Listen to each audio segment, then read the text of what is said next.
नमस्कार दोस्तों। आज की हमारी कहानी है तीन निगाहों की एक तस्वीर, जिसे लिखा है हम सब की फेवरेट लेखिका मन्नू भंडारी जी ने।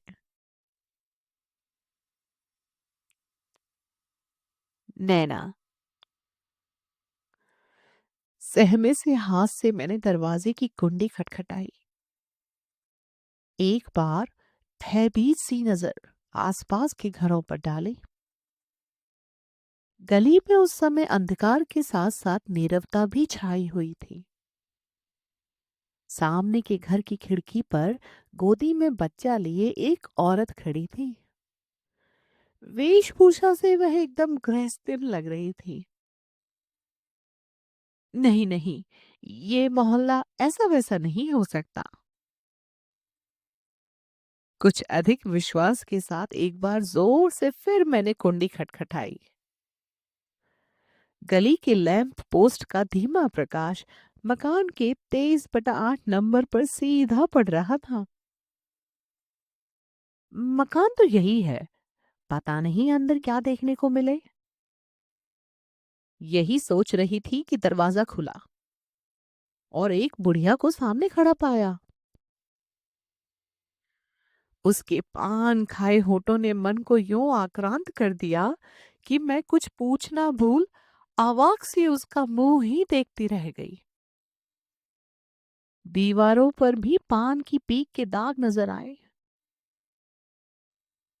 तो क्या माँ ठीक ही कह रही थी? किसको चाहती हो? तभी कानों से यह प्रश्न टकराया। मेरे होश लौटे। अ, दर्शना देवी यही रहती है। मैं कानपुर से आई हूँ, मैंने हकलाते हुए कहा। नैना हो क्या? आओ आओ, ऊपर आओ। बीबी जी तो बस कल से तुम्हारा ही नाम रट रही हैं। उनके प्राण शायद तुम में ही अटके हैं। तुम आ गई, बहुत अच्छा किया। वह और भी जाने क्या क्या बोले चली जा रही थी, पर मैं बिना कुछ सुने यंत्रवत उसके पीछे खिंची चली जा रही थी। मेरे कान ऊपर की आहट लेने को सतर्क थे और नजर इधर उधर कुछ ढूंढ रही थी, पर न मुझे कुछ सुनाई दे रहा था न दिखाई। मुझे पूरी तरह इस बात का भी होश नहीं कि कब मैं छोटे से कमरे में एक मृतप्राय रोगिणी की शैया के समीप जा खड़ी हुई। बुढ़िया ने कहा, बीबी जी नैना आ गई है। और जब पलंग पर लेटी उस कृशकाय नारी की निस्तेज आंखें मेरे शरीर पर ऊपर से नीचे घूमने लगी तो मेरा रोम रोम कांप उठा। तो ये है दर्शना मासी।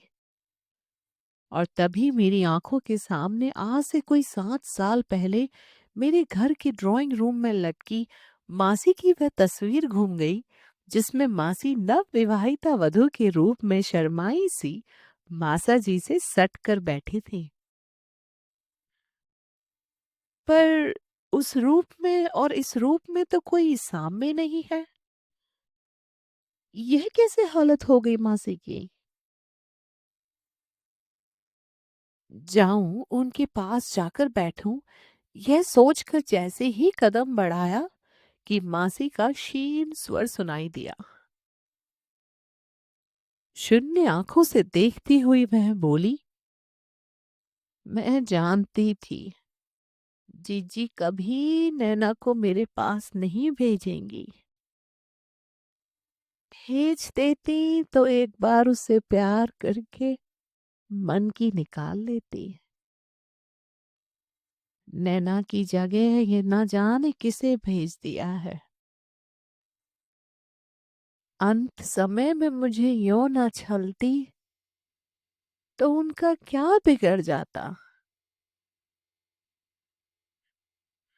उनकी आंखों से आंसू टपक पड़े और उन्होंने करवट लेकर मेरी ओर पीठ कर ली। मैं जड़वत जहां की तहां खड़ी रह गई। बुढ़िया ने मुझे समझाया, अभी होश में नहीं है, तुम उधर चलकर खाओ पियो, सवेरे होश आने पर पहचान लेंगी। कल से तुम्हारा ही नाम रट रही थी। पर मेरे पांव तो जैसे वहीं जम गए थे। बार बार एक ही बात दिमाग में गूंज रही थी, क्या सबने इन्हें छला ही है? मैंने एक बार कमरे में चारों ओर नजर डाली। कमरे के धीमे प्रकाश में वहां की उदासी और भी बढ़ गई थी। कमरे की अस्त व्यस्त चीजों की आड़ी टेढ़ी बेडौल छायाएं दीवार पर पड़ रही थी। देखकर ही मन भय से भर उठा। उस समय मासी की हालत पर तरस कम और सबको नाराज करके यहाँ चले आने की अपनी जिद पर पश्चाताप अधिक हो रहा था। बुढ़िया मुझे दूसरे कमरे में छोड़कर चली गई। जाने कितने कितने प्रश्न आंधी की तरह मेरे मन में उमड़ घुमड़ रहे थे। माँ की बातें, मासी की हालत, घर का वातावरण, सब मेरे सामने एक अनबूझ पहेली की तरह खड़े थे। मैंने अपनी सतर्क नजरों से इधर उधर देखना शुरू किया। एकाएक ही कोने में रखे सितार, तानपुरे और तबले में मेरी दृष्टि उलझ गई। ये चीजें कभी देखी ना हो सो बात नहीं, पर यहाँ देखकर मेरे रोए खड़े हो गए। जबरदस्ती दबाई हुई मन की आशंका पूरे वेग से उभर आई। देखते ही देखते कमरे के कोने में रखे वे वाद्य यंत्र झनझना उठे। तबला ठनकने लगा, घुंघरू झनकने लगे और कहो की गूंज से कमरा भर गया। मुझे लगा मेरा सिर चकरा जाएगा। इस सब के बीच माँ की क्रोध भरी मूर्ति दिखाई देने लगी। देख नैना, उस छिनाल के घर तू मत जा, वह मर रही है तो मरने दे। मैंने तो 7 साल पहले ही उसे मरा समझ लिया था। जिद करके तू वहां चली गई तो समझ लेना माँ तेरे लिए मर गई। मैं पसीने से तरबतर हो गई। मैंने अपने को ही समझाते हुए कहा, नहीं नहीं, मेरी दर्शना मासी ऐसी नहीं हो सकती, यह सब गलत है। और मैंने उस अदृश्य नाचती नारी के स्थान पर मासी की वही छवि ला बिठाई जिसमें वह नवविवाहिता वधू बनकर बैठी थी। नैना बेटी, कुछ खा लो। बुढ़िया थाली लिए मेरे सामने खड़ी थी। यहाँ कोई आएगा तो नहीं? रात में क्या यहाँ बहुत लोग आते जाते हैं? एक ही सांस में मैं पूछ बैठी। रात दिन क्या, यहाँ तो कभी कोई नहीं आता। जब बीबी जी की तबीयत ज्यादा खराब होती है तो मैं ही वैद्य जी को बुला लाती हूँ। मैंने निश्चिंतता की एक लंबी सांस ली। इच्छा हुई इस बुढ़िया से ही सब कुछ पूछ डालूं, सब कुछ जान लूं। पर भय के मारे एक ऐसी जड़ता मन में व्याप गई थी कि मैं कुछ पूछ ही नहीं पाई। खाया मुझसे कुछ नहीं गया, चुपचाप लेट गई। अजनबी घर में अजनबी लोगों के बीच पड़े पड़े जाने कैसा लग रहा था।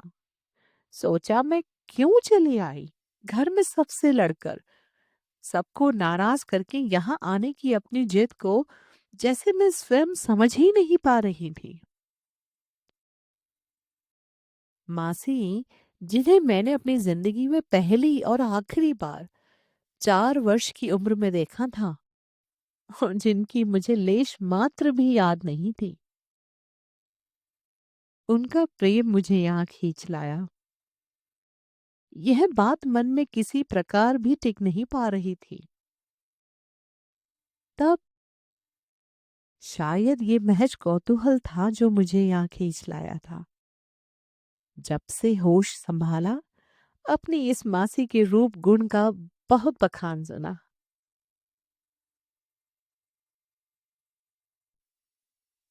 अपने जन्मदिन पर उपहार पाकर मेरे मन में ये धारणा बहुत दृढ़ हो गई थी कि वह मुझे बहुत प्यार करती हैं। माँ भी बराबर यह कहा करती थी कि नैना ने दर्शना का मन मोह रखा है। जब मैं 6 वर्ष की हुई तो मासी का विवाह हुआ, पर माँ बताती हैं कि मैं ऐसी बीमार पड़ी कि कोई भी उनके विवाह में सम्मिलित नहीं हो सका। उसके बाद मासी के विषय में बातें तो मैं बहुत सुनती, पर न माँ मुझे कभी वहां भेजती, न मासी को ही कभी बुलाती। जब बात समझने की अकल आई तो जाना मासा जी को एक ऐसा रोग है कि माँ मुझे वहां भेज ही नहीं सकती, और मासी मासा जी को बीमार हालत में छोड़कर आ नहीं सकती। और धीरे धीरे यह रोग भी जैसे जीवन के दैनिक कार्यक्रम की तरह बन गया, जिसे हमने मासी का दुर्भाग्य समझकर उस पर सोचना भी छोड़ दिया। आज से करीब 7 साल पहले का वह दिन मुझे अच्छी तरह याद है, जब मासा जी का एक पत्र पाकर घर में एक अजीब सी दहशत छा गई थी। माँ बहुत रोई थी। पिताजी के समझाने पर उसने कहा था, इससे तो दर्शना मर जाती तो अच्छा था, कुल को कलंक तो नहीं लगता।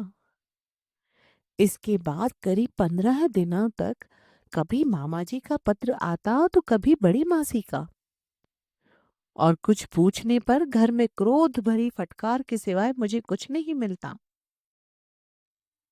एक दिन गुस्से में आकर माँ ने ड्राइंग रूम से मासी की तस्वीर भी उठाकर फेंक दी, और उसके बाद से तो मासी का नाम लेना तक वर्जित हो गया। मैं उस समय उम्र के उस दौर से गुजर रही थी जब छोटी से छोटी बात भी मन पर बड़ा रहस्य बनकर छा जाती है, पर किसी तरह भी नहीं जान पाई कि आखिर मासी ने ऐसा क्या अपराध कर डाला कि एकाएक ही वह सबके लिए घृणा की पात्री बन गई। जानती भी कैसे, माँ तो मुझे उनके नाम से ही इस प्रकार बचा बचा कर रखती, मानो उनकी छाया भी मुझ पर पड़ गई तो मेरे लोक और परलोक दोनों ही भ्रष्ट हो जाएंगे। मैं माँ की इकलौती बिटिया जो थी। इसके बाद जब मेरे जन्मदिन पर मासी का उपहार आया तो माँ ने साफ मना कर दिया कि उसके घर की रत्ती भर चीज भी नहीं ली जाएगी। पर मैं अड़ गई तो माँ को झुकना ही पड़ा। जाने क्यों माँ के मुंह से जब तब छिनाल शब्द सुनकर मेरे मन की ममता मासी के प्रति और भी बढ़ गई थी। कभी कभी घंटों उनकी उस तस्वीर को, जिसे मैंने अपने पास संभाल कर रख लिया था, देखकर मैं यही सोचा करती कि सामने बैठी ये सीधी सादी भोली भाली युवती आखिर छिनाल कैसे बन गई। अतीत के इन्हीं बनते बिगड़ते चित्रों में खोए खोए कितनी रात मैंने बिता दी मैं स्वयं नहीं जानती। उसके बाद एकाएक ही जाने कैसा आकर्षण मासी के प्रति जागा कि उठी और दबे पांव उनके कमरे में चली गई। सोचा, यदि जग रही होंगी तो उनसे बात करूंगी, कुछ इस तरह कि वह मुझे पहचान जाएं। मैं उन्हें ये बता देने को व्याकुल हो उठी कि मैं उन्हें बहुत प्यार करती हूँ। सारी दुनिया चाहे उन्हें घृणा करे, पर अनजान रहकर भी मैं सदा से ही उन्हें बड़ा प्यार करती आई हूँ। मैंने ढूंढ कर जैसे तैसे स्विच ऑन किया, पर जैसे ही रोशनी में उनका चेहरा देखा, मुझे लगा जैसे बिजली मेरे शरीर में दौड़ गई हो। उनकी फटी आंखें और खुला मुंह देखकर मेरी चीख भी जैसे घुट कर अंदर ही रह गई। उल्टे पैरों दौड़कर कैसे मैंने बुढ़िया को जगाया, यह सब मैं स्वयं नहीं जानती। बुढ़िया के रोने के साथ मेरी संज्ञा लौटी तो मैं भी रो पड़ी। वह दुख का रोना था या भय का, सो मैं नहीं जानती। मृत्यु को इतने पास से देखने का मेरा पहला ही मौका था। कैसे दूसरा दिन हुआ और कुछ लोगों ने जुटकर मासी का क्रियाक्रम किया, मुझे कुछ मालूम नहीं। हाँ, इतना याद है कि निकटतम संबंधी होने के नाते मुझसे भी कुछ कुछ करवाया गया था और मैं यंत्रवत किए चली जा रही थी। मासी का शव जब चला गया तो मैं आतंकित सी दूसरे कमरे में बैठी रही। कैसी विचित्र मौत थी। अजीब सा सन्नाटा घर में छाया हुआ था और उससे भी अधिक शून्य थे मेरे दिल दिमाग। बाहर के बरामदे में बैठी बुढ़िया धीरे धीरे रो रही थी। जाने कैसी विरक्ति मेरे मन में छा गई कि कुछ भी जानने पूछने की इच्छा नहीं रही थी। जो इस संसार में अब है ही नहीं, जो अपनी लज्जा और दूसरों की घृणा अपने में ही समेट कर सदा के लिए चली गई, उसके कर्मों का लेखा जोखा करना किसी तरह भी उचित नहीं लगा। संध्या को जब मैं चलने की अनुमति मांगी तो बुढ़िया ने पूछा कि घर का सामान का क्या होगा। मैं भला क्या बताती। मेरे सामने चाबियों का गुच्छा फेंकते हुए उसने कहा, वह बस तुम ही को याद करती थी, इसलिए उनके सामान की अधिकारिणी तुम ही हो। मन का सोया कौतूहल फिर जाग उठा और जाने क्या सोचकर मैंने गुच्छा उठा लिया और उनके तीनों बक्से टटोल मारे। एक बक्से में किताबों, कॉपियों और कागजों के बीच दबी एक फाइल निकली। जाने क्यों उसे देखते ही मुझे लगा कि उसे खोलते ही नीले पीले गुलाबी सेंट में महकते हुए पत्र निकल पड़ेंगे जो उनके किसी प्रेमी ने उन्हें लिखे होंगे और जिनके कारण उन्हें इतनी लांछना सहनी पड़ी। पर जब उसे खोला तो उसमें किसी पत्रिका में से फाड़े हुए 3 पन्ने थे। एक संगीत का डिप्लोमा था और कुछ पन्ने किसी डायरी से फाड़े हुए लगते थे। उन पन्नों में कहीं दवाइयों के नुस्खे लिखे थे, कहीं धोबी के कपड़े, कहीं घर का हिसाब, तो कहीं मासी के अलग अलग तारीखों के नोट थे। पत्रिका के फटे हुए पन्नों के अंतिम पृष्ठ पर चारों ओर एक मार्जिन में छोटे छोटे अक्षरों में लिखे नोट थे। मैंने ध्यान से पढ़ा। एक जगह लिखा था, यहां तक मेरी कहानी है। मैं जानती थी कि तुम कहानीकार हो तो अवश्य ही किसी दिन मुझे अपनी कलम से हलाल करोगे। पर इसके बाद का सारा किस्सा गलत है, इसलिए मैं उसे फाड़ी दे रही हूं। तुम मनोवैज्ञानिक विश्लेषण देकर मेरे कुकृत्य पर पर्दा डालकर सारी दुनिया को धोखा दे रहे हो। पर मैं अच्छी तरह जानती हूं कि तुम झूठ बोल रहे हो। अपनी कलम के करिश्मे दिखाकर वाहवाही लूटने की लालसा ने ही तुमसे यह सब लिखवाया है। तुम सोचते हो तुम्हारी इस दया से मैं कृतकृत्य हो जाऊंगी? नहीं, मुझे किसी की दया नहीं चाहिए। ओह, तो यह मासी के जीवन की कहानी है। हरीश नाम की किसी लेखक की थी वह कहानी और मैं उसे एक सपाटे में पड़ गई। हरीश, अविवाहित होना इतना बड़ा अभिशाप है, यह मकान खोजने के सिलसिले में ही महसूस हुआ। आखिर 3 कमरों के एक फ्लैट में एक कमरा मिला। यह पूरा फ्लैट एक दंपत्ति के पास था। अब आर्थिक संकट में फंसकर उन्होंने एक कमरा किराए पर उठाया था। 3-4 दिन में ही मैं वहां जम गया। भाभी, मकान मालकिन को मैं भाभी ही कहता था। बड़े अच्छे स्वभाव की महिला थी। वह मेरा काफी ख्याल रखती थी। बच्चा उनके कोई था नहीं और पति बीमार थे, इसलिए कमरे में पड़े रहते थे। क्या रोग था, सो तो मैं बहुत दिनों तक नहीं जान पाया। भाभी का सारा समय अपने बीमार पति की सेवा करने में बीतता था। बड़ी लगन, बड़ी तत्परता से वह उनकी देखभाल करती थी। मुझे कभी खाली बैठा देखती तो इजाजत लेकर मेरे पास आ बैठती। वह जो बातें करती उनमें अधिक उनके पति से ही संबंधित होती। क्या इलाज चल रहा है, कैसे सब डॉक्टर फेल होते जा रहे हैं, आदि आदि। उस समय उनके चेहरे पर दुख की घनी छाया उतर आती थी और आंखें अनायास ही भर भर आती थीं। फिर एकाएक ही वह अपने को संभाल कर कहती, 2 मिनट को आई तो अपना दुखड़ा ही ले बैठी, कैसी पागल हूं। और बिना बात ही धीमी सी हंसी उनके होठों पर फैल जाती। एक दिन इसी तरह बातें करते मैंने देखा कि वह बार बार मेरे कुर्ते के बटनों की ओर देख रही हैं। मैंने अपने सीने की ओर देखा। बटन खुले हुए थे और मेरे सीने के घने काले बाल दिखाई पड़ रहे थे।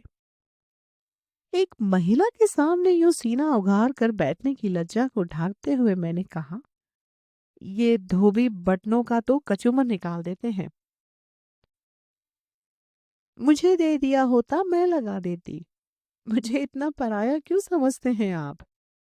देखिए, मैं तो बिना किसी संकोच के आपसे बाहर के अनेक काम करवा लिया करती हूँ। सच, आपके आ जाने से बड़ी राहत मिली। मन उबता है तो घड़ी दो घड़ी बैठकर हंस बोल लेती हूँ, मन बहल जाता है। उसके पास से मैंने देखा कि जब कभी मेरी अनुपस्थिति में भाभी धोबी से कपड़े लेती, बटन हमेशा नदारद। एक बार तो मुझे ऐसा भ्रम हुआ मानो किसी ने बड़ी सफाई से बटन काट दिए हैं।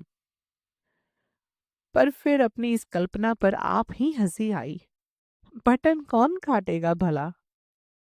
लापरवाह आदमी, मैं बटन लगवाना भूल जाता और बाहर जाते समय जैकेट चढ़ा लेता।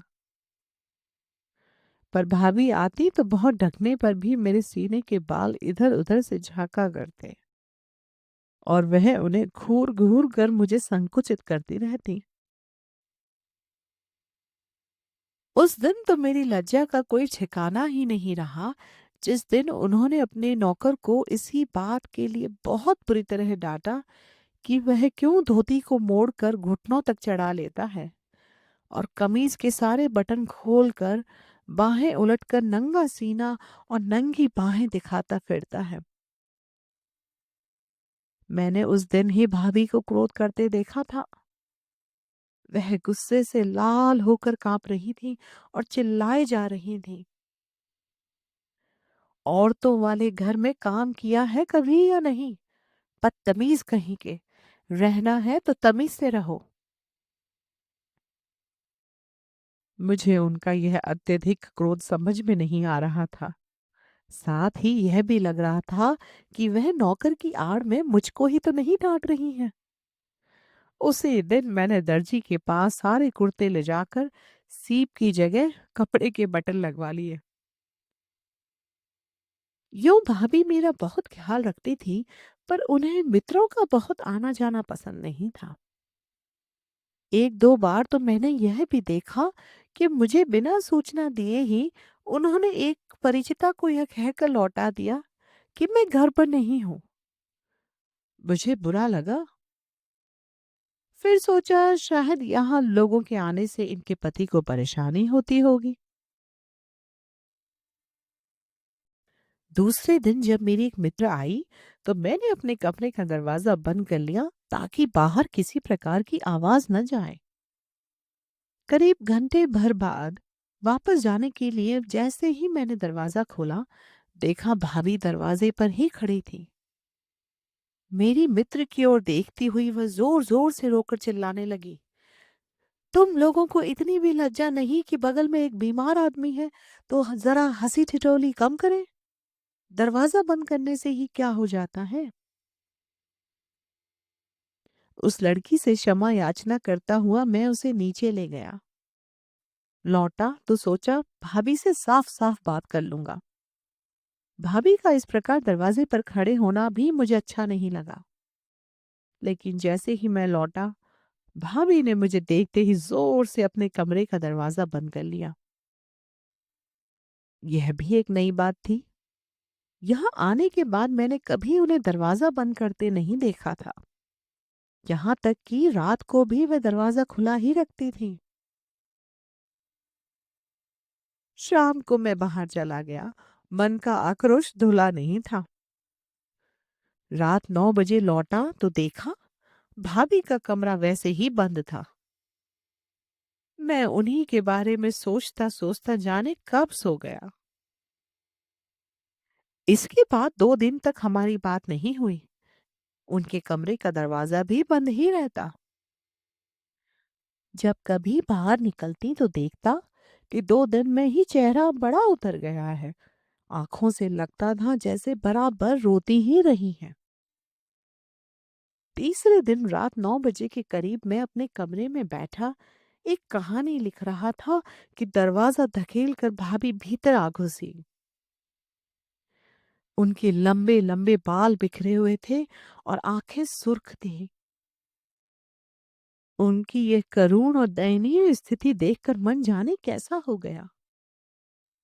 मैं कुछ कहूं उसके पहले ही वह हाथों में मुंह छिपाकर फूट फूट कर रो पड़ी।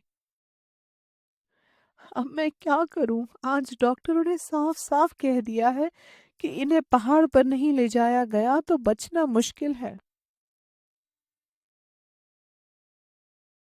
आज तो मैंने उन्हें टहलते हुए देखा था और मुझे लगा था कि उनकी तबीयत सुधर रही है। किस डॉक्टर ने कहा? सब गलत है, आप हिम्मत से काम लीजिए। नहीं नहीं, यह सब झूठी तसल्लियां हैं। आज तो एकाएक ही जैसे हौसला टूट गया, हिम्मत पस्त हो गई। जिस दिन ब्याह कर आई उसी दिन से इनकी सेवा कर रही हूँ, पर इन्हें अच्छा नहीं कर पाई। और अब तो 11 बजे तक उन्हें तरह तरह से आश्वासन देता रहा। स्नेहपूर्ण बातों से उनका मन भरमाता रहा। एक बार आवेग में आकर उन्होंने अपना सिर मेरे सीने पर टिका दिया। मैंने धीरे से हटाकर उन्हें हौसला बंधाया। थोड़ी देर बाद उठकर जब वह गईं, तो ऐसी निराशा उनके चेहरे पर छाई थी मानो जुआरी अपना सब कुछ हार गया हो। उस दिन सच ही वे बड़ी उद्विग्न थी, बेहद परेशान।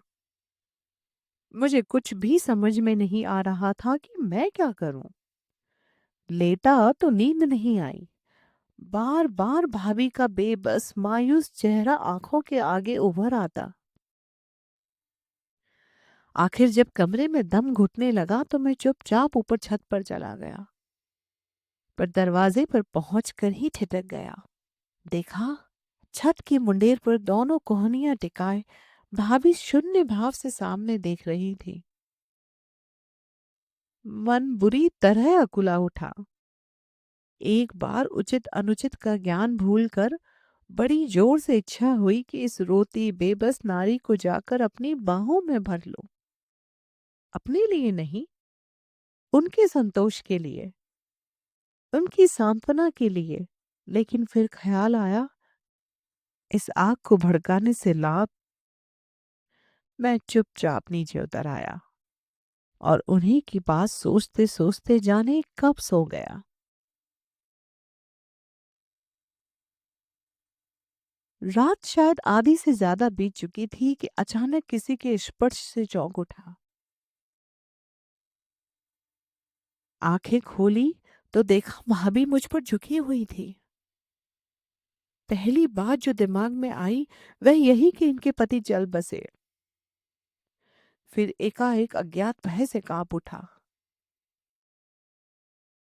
पर भाभी की आंखों में जाने क्या था कि कहानी यहीं से फाड़ दी गई थी और चारों तरफ दर्शना मासी के नोट लिखे थे।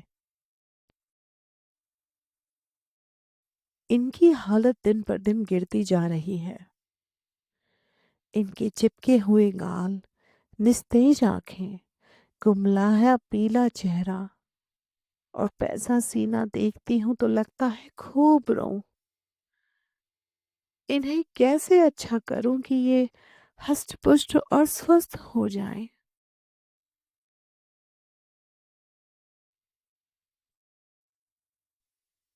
मेरी सारी कोशिशें बेकार जा रही हैं। जब कभी सोचती हूँ कि अब क्या होगा तो आंखों के आगे ऐसा अभेद्य अंधकार छा जाता है जिसके परे कुछ दिखाई नहीं देता। मन बड़ा टूटा सा रहता है। सब और निराशा, उदासी, न दिन को चैन न रात को नींद। विचित्र विचित्र सपने आते हैं। कल के सपने का ही क्या अर्थ हुआ भला? देखा, छोटी छोटी पहाड़ियों की चोटियों से जल के झरने झर रहे हैं, पर फिर भी आसपास कहीं हरियाली नहीं। रेगिस्तान ही रेगिस्तान है। कोई इस जल को पीने वाला ही नहीं। कोई फल फूल उस जल से खिलने वाला ही नहीं। विचित्र संयोग था। जल के किनारे निर्जन रेगिस्तान। जल की इससे बढ़कर और क्या निरर्थकता हो सकती है? पर यह भी कोई सपना हुआ भला?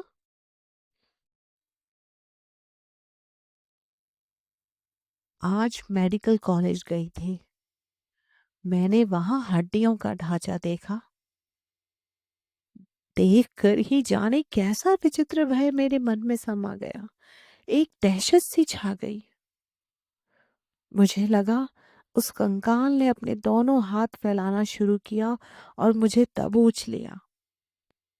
उसकी पकड़ कसती जा रही थी और 130 नायक खलनायक विदूषक मुझे लग रहा था जैसे कोई मेरे शरीर का रक्त सोखे जा रहा है।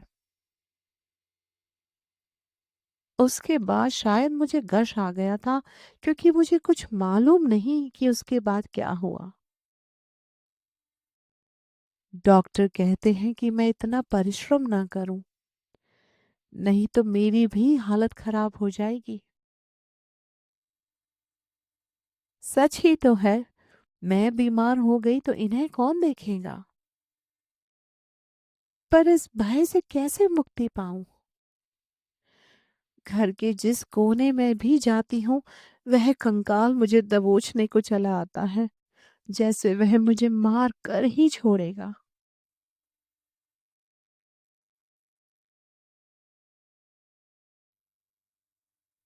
इस नौकर को बदलना ही होगा।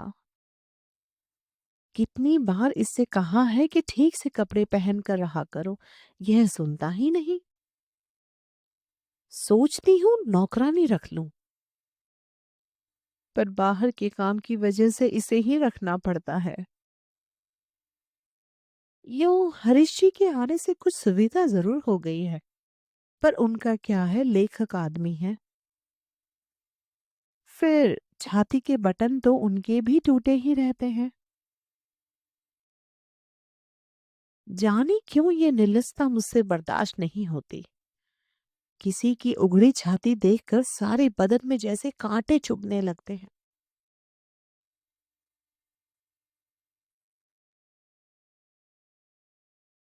सामने वाली मेम का यह काला झबरा कुत्ता कितना प्यारा है। इसके काले काले बड़े बाल कैसे सुहावने हैं। जी चाहता है अपना मुंह उसके काले बालों में छिपा लूं। शाम को जब वह घूम कर आता है तो कितने प्यार से मेम का हाथ चाटता है और दोनों टांगे उसके कंधे पर रखकर अपना सिर उसकी छाती से लगा लेता है। मेम उसके मुलायम केशों में उंगलियां डालकर सहलाया करती है। ये कुत्ते भी कितने स्नेही और ममतामय होते हैं। कहते हैं यह मेम इस कुत्ते को अपने बच्चों से भी ज्यादा प्यार करती है। मन करता है मैं भी एक कुत्ता पाल लूं, काले झबरे बालों वाला। उसके बालों में उंगलियां डालकर सहलाऊं, उससे प्यार करूं। पर कौन देखरेख करेगा उसकी? अभी तो इनके कामों से ही फुर्सत नहीं मिलती। कितना मन करता है कि नैना को अपने पास बुलाऊं, पर कैसे लिखूं? दीदी भेजेंगी नहीं। भेजे भी कैसे? इनको टीबी है और उनकी वह अकेली लड़की है। सब कुछ जानती हूँ, उसे बुलाना ठीक नहीं है। फिर भी बड़ी इच्छा होती है कि वह मेरे पास हो, मैं उसे प्यार करूं, उसके साथ खेलूं, उसे अपने पास सुलाऊं। कितनी प्यारी बच्ची है।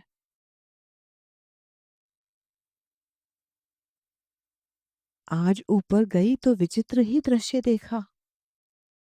सामने वाली मीम के कुत्ते को जाने क्या रोग हो गया है कि उसके सारे बाल झड़ गए और चमड़ी खास से भर गई है। सुनते हैं मीम ने बहुत इलाज करवाया, पर अब डॉक्टर ने जवाब दे दिया है। मीम एक जमाने में उसे कितना प्यार करती थी, पर अब उसे अंदर भी नहीं आने देती। आज मैंने सुना रोते रोते उसने अपने नौकर को हुक्म दिया कि उसे बाहर ले जाकर शूट कर दो। कुत्ता निरीह भाव से खड़ा था, मानो वह भी समझता हो कि इस निरर्थक जीवन को ढोने से कोई लाभ नहीं।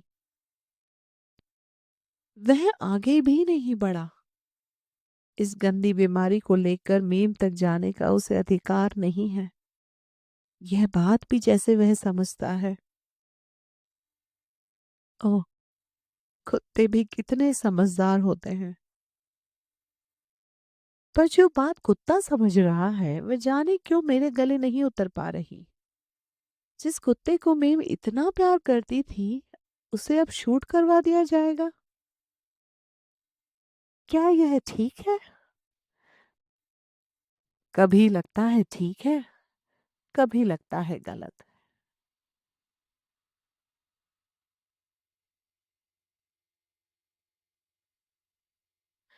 4 दिन से कुत्ते की इस घटना ने मुझे पागल बना रखा है। लगता है मैं सच ही पागल ना हो जाऊं। हरीश जी के पास यह लड़की आती है तो जाने क्यों मुझे जरा नहीं सो आती। खैर, मुझे क्या, कोई भी आए जाए। मैं तो भगवान से यही प्रार्थना करती हूँ कि मुझे सद्बुद्धि दे, बल दे। पर अब तो इतनी थक गई हूँ कि प्रार्थना करने की शक्ति भी जाती रही।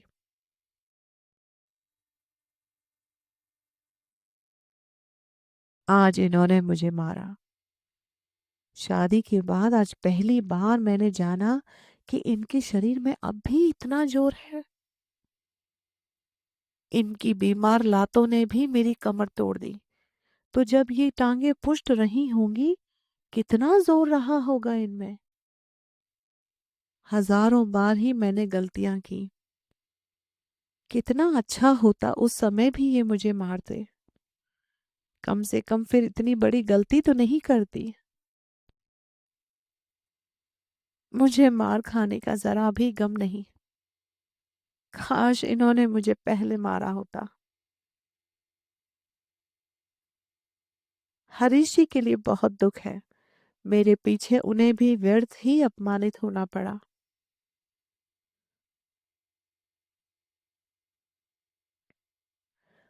आज इन्होंने घर से निकल जाने को भी कह दिया। आज सब जगह इन्होंने पत्र भी लिखे हैं, माँ, भैया और देवी को। जाने क्या क्या लिखा होगा। जो मौखिक सहानुभूति आज तक मिलती आई थी, वह भी बंद हो जाएगी। शायद सब मुझसे ही नफरत करने लगे। फिर भी जाने क्यों मुझे न अपने किए का दुख है न इस दंड का। इस सब के बाद मैं स्वयं ही घर छोड़कर निकल जाती। 2 दिन आगे या पीछे, विधाता जिस दंड का विधान करने वाला था वह आज ही हो गया। पर इनका क्या होगा? कोई संबंधी यहाँ झांकना भी पसंद नहीं करता। पर जो मनुष्य बिना क्षमता के केवल चाहना ही चाहना करता है, उसका अंत इसके अतिरिक्त और हो ही क्या सकता है।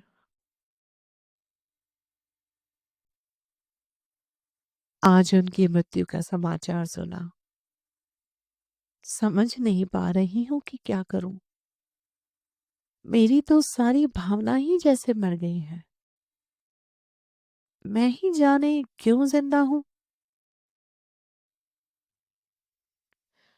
भाग्य से मुझे संगीत के पंडित जी अच्छे मिल गए।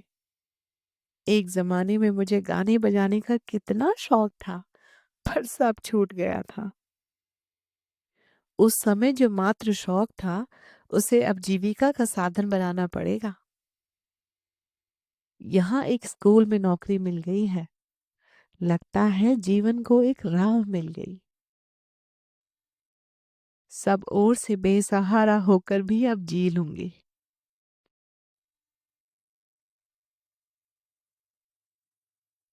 आज नैना का जन्मदिन है। डरते डरते मैंने उपहार भेजा था।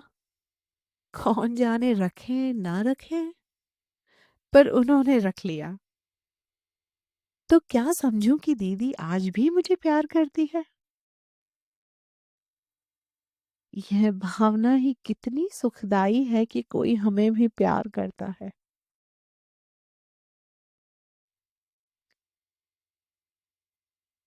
हरीश ने मुझ पर कहानी लिखी, पर लिखकर इतना मनोवैज्ञानिक बनाने की क्या आवश्यकता थी। यूं भी कह देता तो मैं उसे दोष नहीं देती। मूर्ख कहीं का। अगर आपको हमारा यह वीडियो पसंद आया हो तो चैनल को ज़रूर सब्सक्राइब करें और अपनी राय कमेंट में लिखना ना भूलें। आपका छोटा सा सपोर्ट हमें और कहानियाँ आप तक पहुँचाने की, आगे बढ़ने की ताकत देता है। धन्यवाद। फिर मिलते हैं अगली कहानी में।